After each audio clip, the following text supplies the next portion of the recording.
तर मराठा आरक्षण द्या, सरसकट कुणबी प्रमाणपत्र द्या, मराठा समाजाला वेगळा प्रवर्ग करा, या मागण्यांपाठोपाठ आणखी एक मागणी आता समोर आली आणि ती म्हणजे सगळे सोयऱ्यांनाही कुणबी प्रमाणपत्र द्या।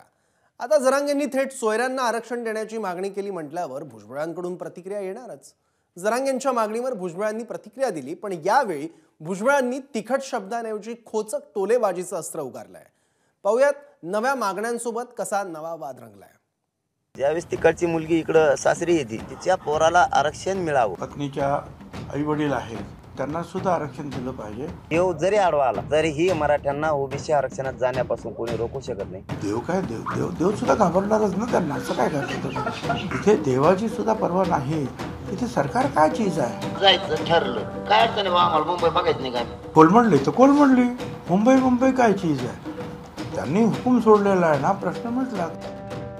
सरसकट वरून निघालेली आरक्षणाची गाडी आता सगळे सोयरे शब्दावर येऊन थांबली।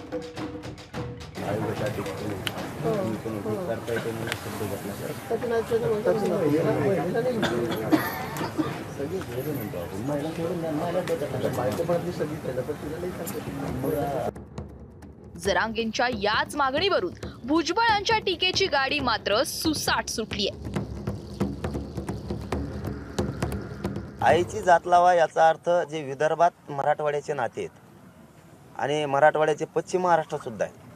ज्यावेळेस तिकडची मुलगी इकडं सासरी येते त्यावेळेस तिला तिकडं आरक्षण असतं, तिच्या पोराला आरक्षण मिळावं, कारण हा मुद्दाच वेगळा आहे। या मागणीशी आपली जी ओबीसीच्या आरक्षणातली मागणी त्याच्याशी हा एकदम वेगळा आहे की तिचा मुलगा तिच्या मुलाला तिचंच आरक्षणाचा लाभ घेता येत नाही, म्हणजे ही किती मोठी शोकांतिका। याच्यापेक्षा रक्ताचा नातं कोणचा असू शकतं। तर मला असं वाटतं की माझी भूमिका अशी आहे की जरांगेचं म्हणणं जे आहे हे सरकारने ऐकलं पाहिजे आणि जे सोयरे आहेत म्हणजे व्याही आहेत, समजा पत्नीच्या आईवडील आहेत, त्यांना सुद्धा आरक्षण दिलं पाहिजे आणि त्या आईवडिलांची जी दुसरं मुली आहेत त्यांना सुद्धा आरक्षण दिलं पाहिजे।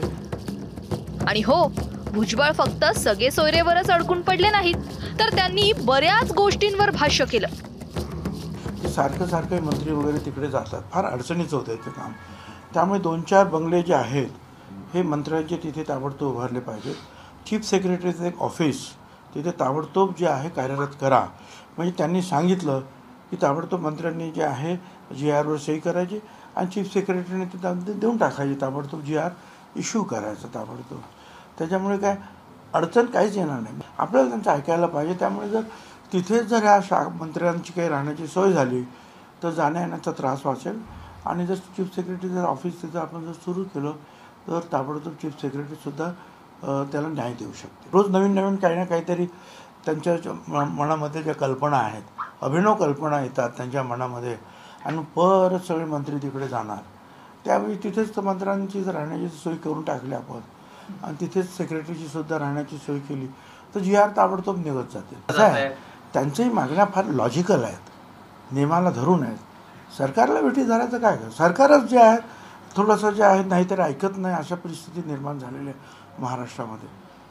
ते सांगितल्याबरोबर ताबडतोब होकार द्यायचा, मोकळं व्हायचं, GR काढायचं, तर ते वाटाघाटी करत बसतात, वेळ काढतात सरकार सगळं। सरकारला वेटीस धरण्याचं काम केलंय आपण चुकीचं म्हणताय। जरांगेंनी सरकारला वेठीस नाही धरलंय, सरकारने जरांगेला वेठीस धरलेला आहे। काय ते सांगतात आणि हे लोक काम करतच नाही, ताबडतोब वेळ काढतायत, मंत्र्यांना पाठवतायत, चर्चा करतायत। मराठा आरक्षणाची मागणी करणाऱ्या मनोज जरांगेंच्या मागण्या दिवसेंदिवस कशा वाढत गेल्या पाहूया। 7 सप्टेंबर 2023 सरसकट मराठा समाजाला कुणबी प्रमाणपत्र द्यावं। 14 ऑक्टोबर महाराष्ट्रातील मराठा समाजाला वेगळा प्रवर्ग करावा। 20 ऑक्टोबर निजामाच्या नोंदी चेक करून मराठा आणि कुणबी एक आहे हे सिद्ध करावं। 30 ऑक्टोबर मराठ्यांना सरसकट कुणबी प्रमाणपत्र द्या। 10 नोव्हेंबर मराठा समाजाला ओबीसी मध्ये आरक्षण द्या। 12 नोव्हेंबर ओबीसींनी EWS आरक्षण घ्यावं आणि 10% आरक्षण आम्हाला द्यावं। 18 डिसेंबर आईकडे कुणबी प्रमाणपत्र असल्यास मुलालाही ओबीसीचा लाभ द्यावा।